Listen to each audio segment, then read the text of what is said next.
سلام دایی مجاب اون بود کی ماهواره رو انداخیم؟ آخه یارو اومد خونه خوشحال گفت خانم مزده بده بالاخره ماهواره خریدم. خانمش گفت تو پولت کجا بود؟ واسه خاصی بیکار. گفت تلویزیون رو فروختم. بیا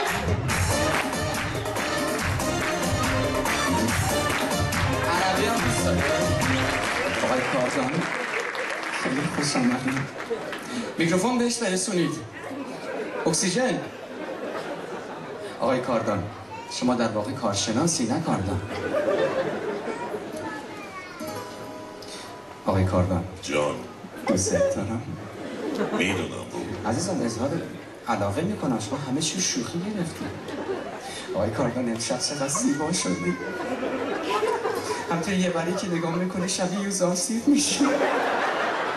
ببخشید اما تمام رخ شبیه وودیفاره. آقای کاردان وقتی که شبیه احساس آرامش عجیبی میکنم احساس میکنم دنیا مال منه. تو دنیا رو دیدی؟ قشنگه خوشگله بیا اینجا بلو کن. بیا اینجا نمیاد. میگه نمیاد ولی میاد اینجوریه معمولا.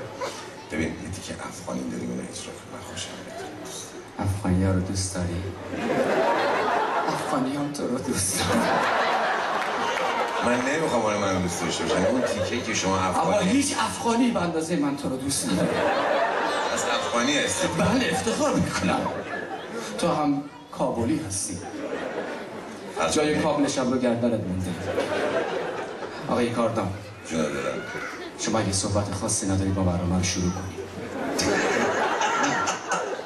تموم کن عزیزان. نه افغانی بخونی. افغانی ها خیلی قشنگ صحبت دیدی کسی قد شیرین با مزه. آره. مرا در خیابون دنبال کار گشته یکی مرا دیده کرده که گفته کندکاری بلدی گفته من برده شرکت تعاونی اعتبار گروه صنعتی رو خودرو دیگه دیگه گفتم کنده نتوانم کرده خیلی محکم هستی. یه وقت دیدیم که کاردان این حیایی منو گفتم ای شکار میکنی چه کار میکنی؟ دنبال کار میگی دنبال کار گشته یه وقت اینجا دنبال کار گشته برو حساب باز کن تو تعاونی اعتبار عوض کارا یکی جوان